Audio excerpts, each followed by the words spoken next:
Welcome to Process to Profitability, a podcast all about the tools and strategies you need to serve your clients and grow your small business, hosted by me, Samantha Mabe of Lemon and the Sea. Join me as I chat with creative entrepreneurs and small business owners about how they built and grew their businesses and how you can do the same in a way that fits you. Let's get started. You're listening to episode 158 of Process to Profitability. So many business owners get caught up in client work as their business grows and find themselves neglecting working on their own business. Today, I'm talking with Ashley Kang about leveling up your business with a CEO day. We chat about why CEO days are different from admin days and their role in growing business. Ashley also shares why CEO days aren't taking time away from client work and what we should be doing during the time we're focusing on our own business.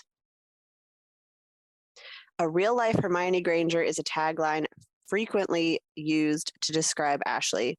She's been organizing, planning, and managing everything from a young age, from alphabetizing her personal library to coordinating group projects to always having a to-do list and up-to-date planner.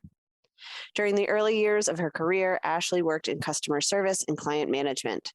After completing her master's in public policy and administration, she spent several years working as a project and policy manager directly involved in strategy and project management at the executive level.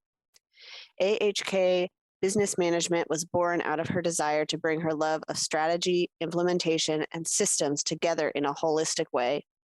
Together, she works with online service providers to navigate the overwhelm and chaos of running a business so they can have tangible action steps to make impact and grow as CEOs. When she's not working with clients, Ashley loves quilting, kayaking, and puttering around in the garden. And in true Hermione Granger form, a book is never too far away. If you enjoy this episode, make sure to check Ashley out on Instagram and her website, and leave us a rating and review on Apple Podcasts. Hi, Ashley. Thank you for joining me today. Yeah, thanks for having me. I'm so excited to be here. I read your official bio at the beginning of the show, but why don't you tell us a little bit more about who you are, where you're from, and how you got started in your business? Sure. So again, hi, everybody. I am Ashley Kang. I'm the CEO and founder of AHK Business Management, where I help the overwhelmed service provider navigate the chaos and hustle by identifying and prioritizing tangible action steps so that they can step into their role as CEO and make impact for their business. So I consider myself a business strategist, which encompasses a lot of different things, from my past experience in the corporate world to my work as a CEO and in this online space. So I consider myself very much like a planner, type A person, but also very flexible, go with the flow, because I believe that you need structure for the chaos, and the creative chaos also needs some room to breathe. So that's the approach I take with everything in life. My business journey. So I've been in business officially full-time for about a year, even though I had been dabbling in the online world before. And in my corporate experience, I had been doing a lot of project management, strategy work, operations, you name it.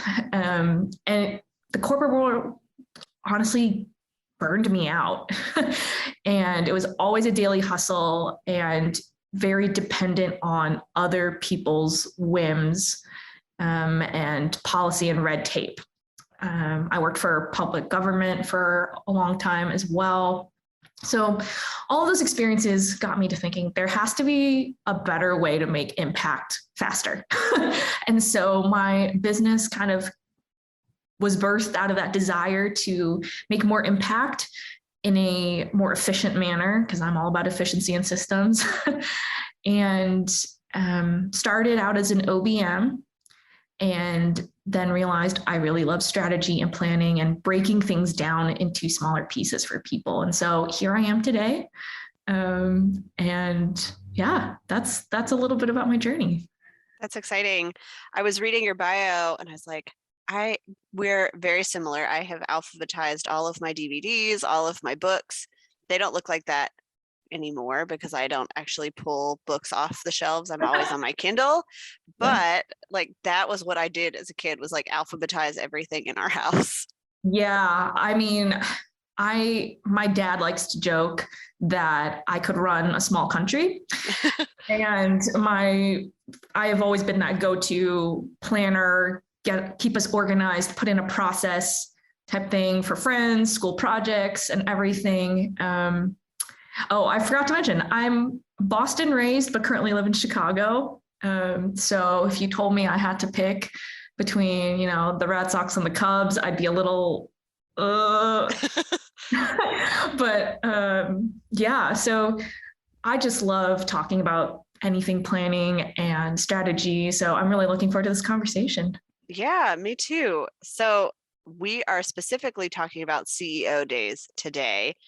And I wanted to get us started by talking about what a CEO day is for people who maybe have heard it, but they don't really understand the term, and how they're different from just doing our administrative tasks in our business. Sure.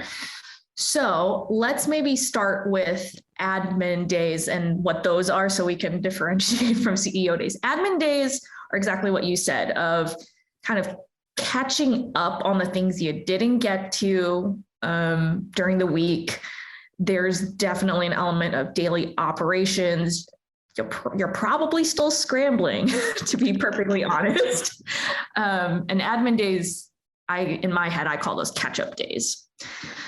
Those are different from CEO days because CEO days are meant for you to work on your business instead of in your business. So you're not doing those daily operation tasks. You're not catching up. It's meant to help you, one, reflect on the work that's been done.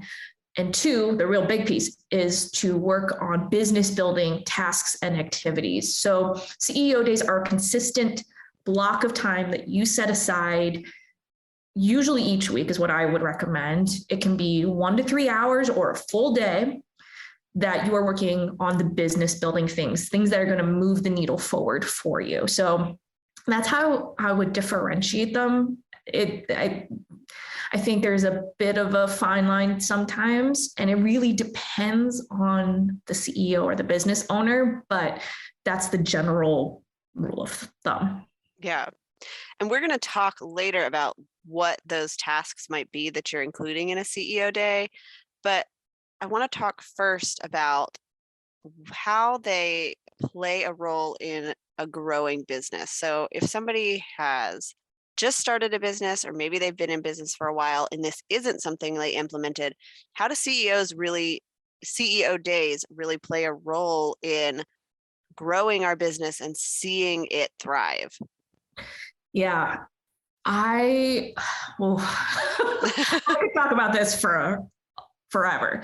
CEO days at their core are guaranteed time for you to build your business. And especially for people starting out, it's really easy to get swept up in the daily hustle of your client work and delivering on your services and your operations.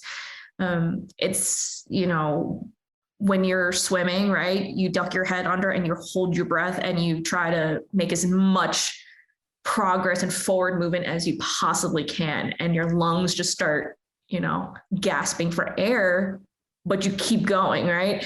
That's the hustle, the daily hustle that we as business owners, CEOs go through. We need time to breathe, reorient ourselves, dream, plan, strategize, reflect, tackle some of those roadblocks. So we have to come up for air. And for the business owner who's starting out, those kinds of times to step back and breathe are so important because, you'll wake up one day and realize, where the heck am I? This is not where I'm meant to be. And why is my vision and my daily, reality not aligned? So that's where I think for CEOs, business owners getting started, and even if you're several years into business, they're a huge piece in growing your business. And also implementing changes. Yeah, I love the analogy of, swimming, because we have all been there as business owners when we start out. It's like work as many hours as you possibly can, take every client that comes your way, just like try to make some progress so that you can prove that this idea is going to work. And then you look around and you're like, I don't know how I got into all of this. I don't know what I've got planned for the future. And it can feel like you're just trying to stay afloat instead of actually running a business. Yeah, I really look at CEO days, and this is why I say do a CEO day every week. I really look at them as a touch point for you to at least spend like a couple minutes to look at your goals and your vision for the year or the month, however you set your goals. And it's a good reminder too, to give you that energy and excitement around what you're doing, because I mean, I'm the one, like somebody who experiences this of there's definitely those hard days, and you know this, there are hard days and dips in your business. And it is so important to be able to remind yourself of your vision and why you're doing what you're doing, and remind yourself why you love it. And CEO days can be a huge part in that. And it's that designated time that you can remind yourself, oh, hey, I really do love this. Yeah, that answers my next question of like, why is it important to do this consistently? And you recommend doing it every week. Do you find that's what works best for most people? Yeah. So I say every week. Now, again, when I say CEO day, that doesn't necessarily mean it's the full, work day. But I mean, I recommend at least an hour, but it can be, I say in that 3-hour realm is a good place to just start. But again, doing it every week means that, in the back of your head, I have time to do this. I have the sacred time to dive into those things, so that during the week, if something comes up and you're like, I don't have the capacity right now to do it, and this is a business building thing, I need to look into this, you have time set aside to do it. And the same thing goes for when you're in your CEO day. We'll get into this later, but if there's something that you're like, okay, I need to do this later in the week, again, you don't have to do it then in that moment. You can plan to do it in the future. So again, having a weekly CEO day ensures that we're not caught up trying to do the most for our business, right? Yeah, so that's why I say weekly. Other people might push back and say, oh, just once a month, but I say once a week, and then that way it can be shorter if you need it to be. Yeah, it makes a lot of sense to me to do it weekly because, like you said, there are always those tasks that come up that you're like, oh, that I have to do this, but I don't have time. I don't want to jump back and forth right now. And that way you can kind of put it on the table for a couple days away instead of at the end of the month or whenever you might otherwise have time for tasks like that. Right. And it also, ironically, it saves you time on some of these other tasks too. Like one of the things I do for my CEO day, again, we'll get onto this later, but I catch up on my bookkeeping. I'm a one-woman show, so I will just make sure all of my receipts and invoices are all logged and everything's happy in my bookkeeping sheet.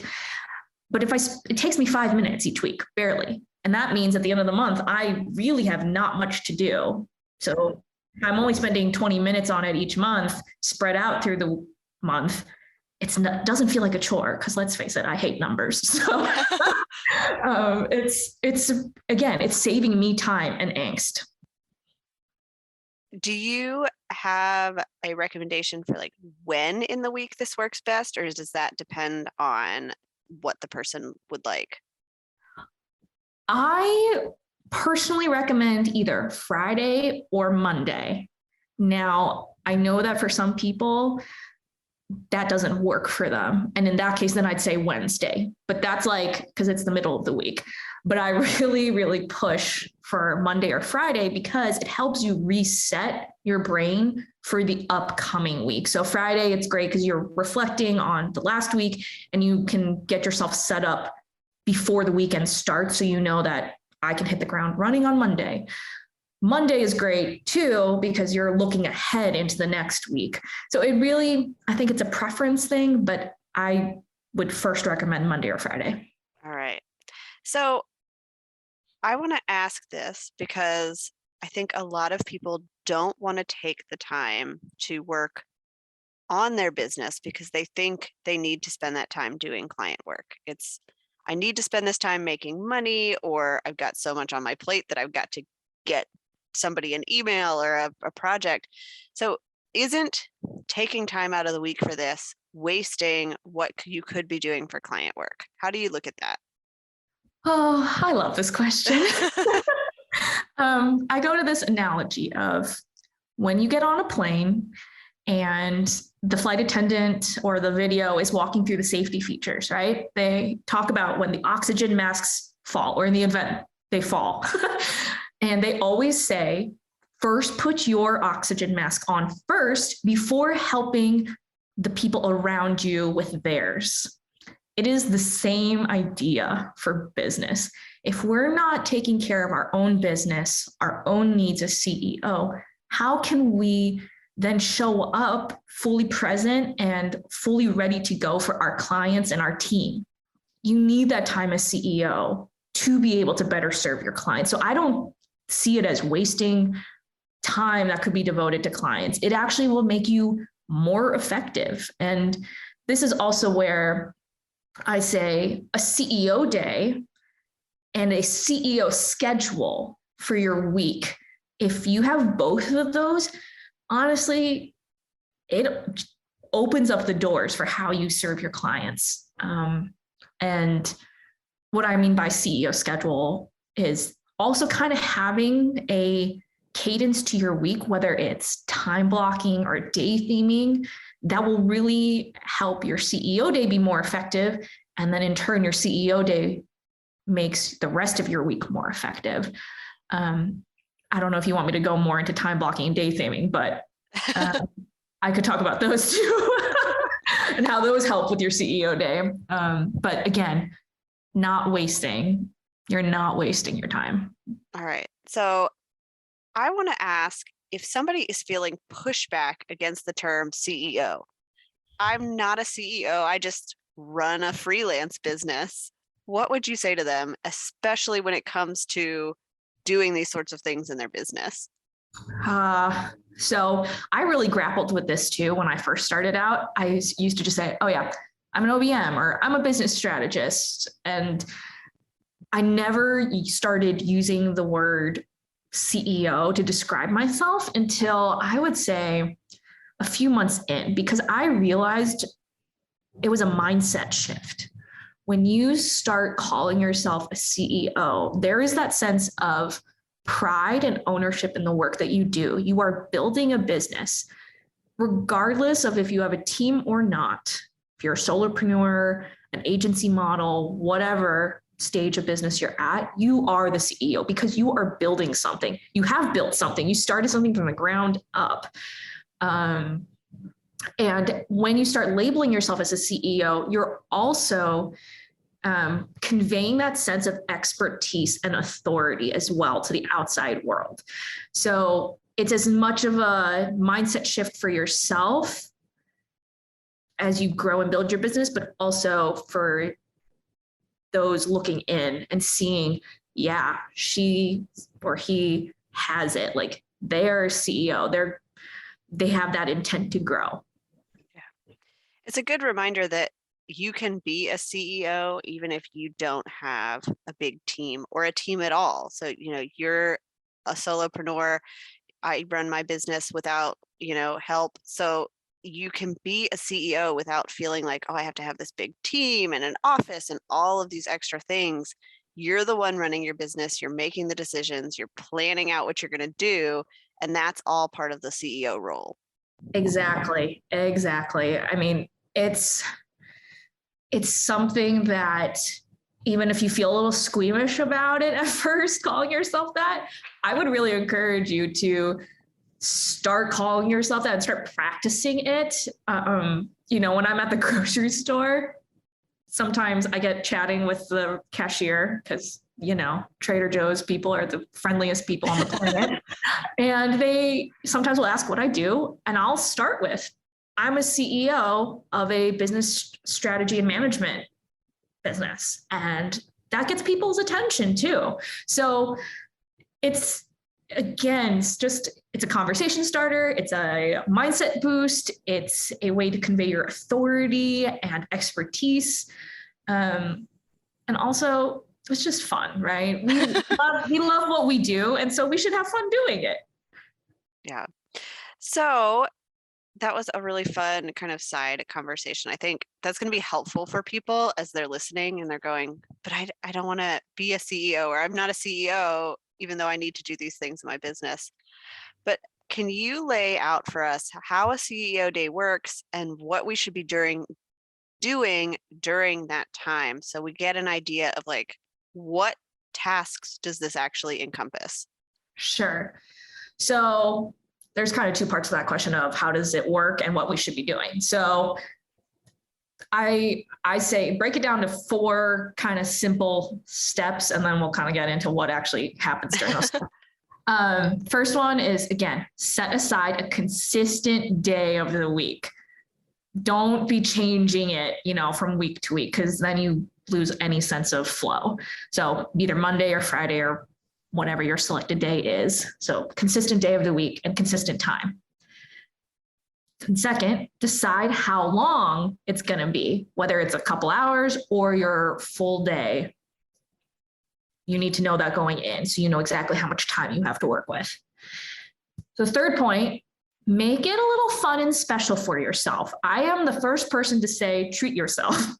A CEO day, again, part of it is you need to take care of yourself as the business owner, as the CEO. So whether it's you go to Starbucks and get your favorite latte, whether it's having a fun special CEO day playlist, or you go to work at your favorite coffee shop, maybe do a longer yoga practice beforehand, whatever it is, make it fun for yourself, because again, you're the CEO. You might as well have some fun. We might not be, like the CEO of Apple or Google, who've got all the fancy dancy things at their disposal, but make it fun however you can. And then the fourth thing is have an agenda or a checklist of some kind, so you can actually hit the ground running and you're not wasting time thinking about what you have to do. And again, it's not a one size fits all situation.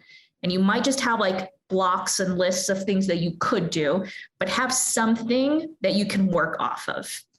And so then getting into that second part of your question of what should we be doing during the CEO day? And again, I'll put that disclaimer of it's not one size fits all. I'm going to just kind of throw out different things I've seen and heard people do. Some of these things I do, but again, you as the CEO of your business know what you need to get done during this time.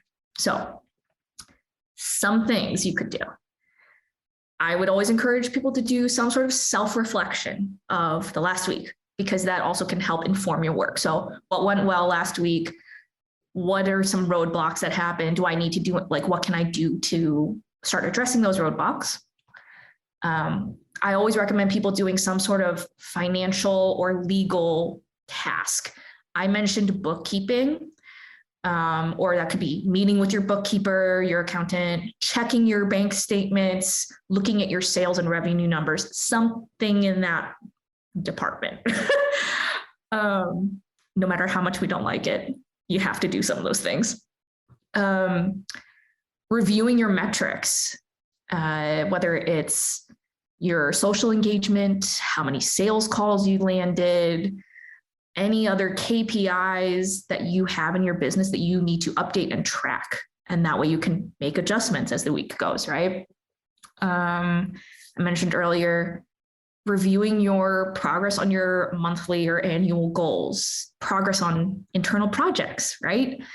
If you have a team, even if it's just a VA, it's how are they doing? Do they have any questions? what do I need to delegate out to them for the upcoming week so that you don't have to think about it in the moment as the week goes. Internal projects, right? So if you're working on a new offer, you're mapping out a launch sequence, et cetera, things that are internal for your business, whether it's those launches or offers, or maybe it's updating your CRM or website, that kind of thing. Marketing and sales strategy and planning, professional development. This is great if you are enrolled in any courses or programs or coaching. Making sure, this is something I always close my CEO day with, making sure I'm prepped for the week ahead with different tasks and appointments. So like, do I know what's on my calendar coming up? Do I need to do anything for those? Mapping out all the things I need to do in the upcoming week. So yeah, basically you're doing a little bit of looking back, but also doing a heck of a lot setting yourself up for success for the week moving forward. And I also know some people who they'll take the full day for their CEO day. And the first half, they're doing those tasks and activities. And then the second half, they leave it open so that they could do more work for their CEO day or schedule appointments, like personal appointments, like doctor's appointments and such that they couldn't do during the rest of the week because of client work. But they know that they have that time to play with if they need to schedule something. Yeah, those are the kinds of things you could be doing. That's really helpful. And I like the idea of if you have a whole day, you can set aside some time for appointments, because otherwise you're like trying to fit them in whenever somebody has an opening. And then you're like, well, now I have to reschedule this, or I have an hour to work and then I have to leave and then I come back and I have another hour to work. And you're just really breaking stuff up, as opposed to, okay, this is the time that I have available, which is normal for people who work a 9-to-5 job somewhere. So I love that idea, and just taking these tasks that a lot of us are probably doing during the week and putting them together in a block so that they can really help us be intentional about things instead of scattered amongst everything else. Yeah, and that's where too, I mentioned time blocking and day theming earlier, but even your CEO day, you can block it off. Like, you know, that the first, 15 minutes you're doing stuff, anything related to finance or legal that you need to do.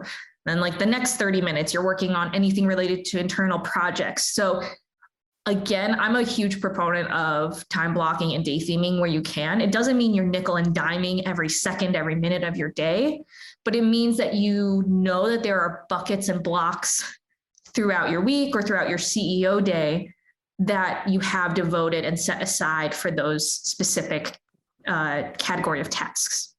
Yeah. So if somebody's wondering a little bit more about a CEO schedule, and especially like the day theming and time blocking, what does that look like? What does that all mean? And maybe how do you do that in your business? Sure. So at its core, at their core, day theming and time blocking are just ways to organize your time.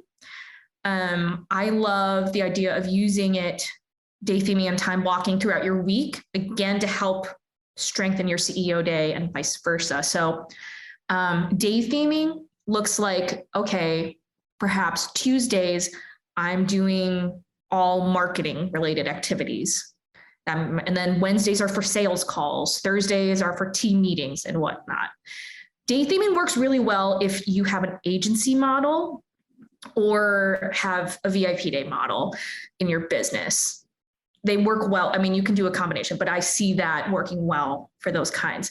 Time blocking is where you break your day down a little bit more. So maybe in an hour, 2-hour chunks. So it might be from 9 to 11, you're working on networking and marketing. 11 to noon, you're doing sales calls, et cetera, et cetera. Time blocking works really well if you have retainer clients. So that way you can devote X amount of time to each client every day. So you know that you're still doing what you need to for those clients. For me, I do a little combination of both. So for me, I have VIP days. And so my Wednesdays are devoted just for my VIP days. I don't do anything else. I have a small smidgen of time at the beginning of the day where I check my email and whatnot, but Wednesdays are VIP days. And then Mondays and Tuesdays, I do a lot of sales calls and networking calls. So I have blocks of time where I devote just for taking, networking and coffee chats, and some blocks of time that are just for sales calls. And then other parts of Monday and Tuesday, I am doing, again, marketing activities. So working on my social media and, again, reaching out for more of those networking and sales calls or podcasts and et cetera. And then Thursdays, I have a block to do catch up on any final VIP day post work that I need to do for a client. I also use it for prepping for more, like, I kind of do a little prep for the next week on Thursdays as well, just because I don't work on Fridays, but I also work on Saturdays. So for me, time blocking and day thing is really important because my schedule is a little irregular. Again, it evolves and changes, but because I time block and day theme, I know that regardless of if I have to shift things or make room for a specific call or client, I know I have time in my week built in already. And I'm sure it helps with boundaries for clients too. If you can say, I only do VIP days on this day, so I'm not going to get back to your other email inquiry, or this is the time that I work on this specific retainer client. So they know if you've got urgent requests, they need to come in before this time or they've got to wait. Yeah, this is why time blocking and dating is so great for, like you said, client communication and team communication, right? Because we're always thinking, oh, shoot, like something from my team or my clients coming in and I have, like, it's all hands on deck, you think you have to stop everything, but really, like, it'll be okay if they need to wait like an hour or two, even though we don't feel like we can wait. I always recommend to people have a communication catch-up block first thing in the morning, last thing right before you sign off. And then if you need to, add another one in the middle of the day, because that way you can just do what you need to do, your team, and you communicate it to your team and clients so that they know, okay, like, she will see it, she'll get to it. And honestly, having those healthy boundaries helps everybody, including you. Absolutely. So do you have any tools that you recommend to help people with any of this? How much time do we got? I definitely recommend for people to have their digital calendar. So whether that's Google Calendar, iCal, Outlook, having that synced up with whatever platform they use for their scheduling links. So whether it's Calendly, Acuity, Dubsado, whatever it is. So that way you can set your calendaring tool, whatever it is, to have those time, like, you could only take certain calls during those time blocks that you've already set aside, and that will show up in your calendar. So that's like my big thing of whatever, again, it's not a one size fits all. So whatever calendar tool you use, whatever scheduling tool you use, just make sure they're talking together. That's all I ask. Because for me personally, I have my iCal that's connected to my Dubsado, which is how I do all of my scheduling. And it works great. I don't have to think about it. And then my other tool is ClickUp, because it keeps all of my tasks in there. So I can, during my CEO day, I can be planning and tasking out what I need to do during the rest of the week. And then during the week, if something pops up that I'm like, oh, I need to get to that, I'll do it on my CEO day. Then I can just dump it in my CEO day task list. Okay. I was going to ask about that. It's like, where do you keep all these ideas when you think of something in the middle of the week that you're going to put off? So it makes a lot of sense to, like, just keep a running list somewhere that you can go back and access and see that. Yeah, I would actually also add those. So ClickUp I use for my, like, running tasks, things that I know I need to, like, actually take action upon relatively soon. I then have what I call my ideas vault. in Airtable. And I put it in Airtable so that I don't get distracted and see it in my ClickUp every day. But it's when I have an idea for my business, like, ooh, new offer. Ooh, I could do this launch. Ooh, I could, I want to invest in this course or this service someday, or I want to buy this for the business. What, like, things that I really shouldn't be thinking about on a day-to-day basis, I will add it to my ideas vault in Airtable, and I know it's there, so I don't forget about it, but I'm not distracted. And so I always recommend to people have a separate ideas vault, because all ideas are good ideas, but that doesn't mean you should be doing it now. Yeah. And you don't need to see it on your to-do list every time you load it up. No. All right. So is there anything else related to CEO days that you wanted to cover that we didn't get to? I think not so much didn't cover, but I just want to reiterate, because I think I've said it a lot, it's not a one size fits all.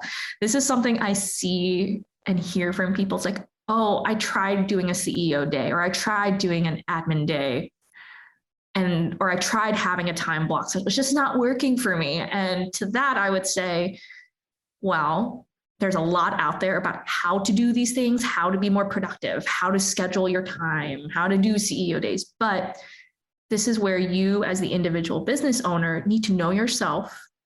You're the one who knows your business best and what it needs. And so there is that element of you have to customize, and you're going to have to try a few things out.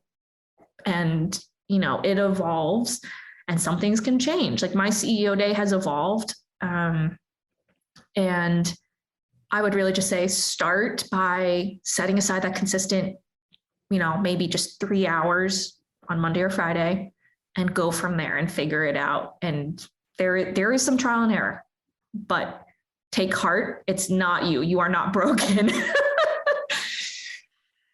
So I always wrap up by asking, if you could recommend one thing to a friend, what would that be? Ooh, I say find your community. Whether you have your personal community, right? Your friends, your family, but really have a business community. There's that tangible piece of have consistent time in your week or your CEO day to network and to build those relationships.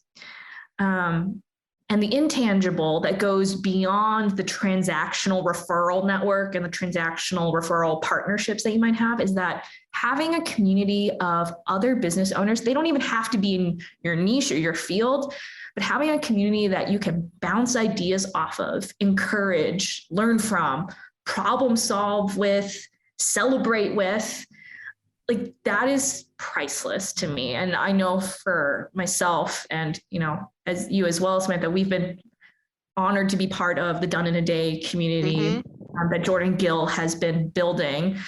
But really having those people, those like-minded people, I cannot tell you how my business has grown and been shaped by these other really amazing women who have encouraged me and offered me advice and feedback on stuff. So really it's, if I could recommend one thing, it's have your community. I think we all know how important that is in our personal lives, but business is just as important.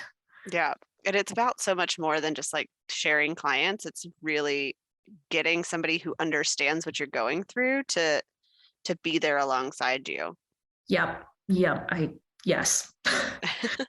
So where can people find and connect with you online if they want to learn more or ask questions or just hear more from you? Yeah. So I think this will all be in the show notes. I'm most I am most active on Instagram, AHK Business Management. That's a really great place just to see an overview and highlights of what I do, my services, my personality. I've heard that my reels are very entertaining. My website is always a work in progress, but that's www.ahkbusinessmanagement.com. And my weekly newsletter is also a great place if you just want to be learning more how you can grow as the CEO of your business, I send out a weekly email with tips and resources for the growing CEO. And that's also in my Instagram bio, but we'll put it in the show notes. Yep, absolutely. All right. Well, thank you so much for joining me today. This was a lot of fun. I think this is going to be helpful for people, whether they're just starting out or they've been in business for a while, to really set aside time to concentrate on their business instead of all of the client stuff they have to do. Yeah, thank you so much for having me. This was a lot of fun. And for people listening, if you have questions about CEO days or just trying to figure out how do you grow as a CEO, come find me. This is what I do. These are the kinds of services I offer, but I also just love connecting with people as well. Thanks for listening to Process to Profitability. Please take a minute to leave an honest review in iTunes so that I can help more small business owners and creative entrepreneurs find the show.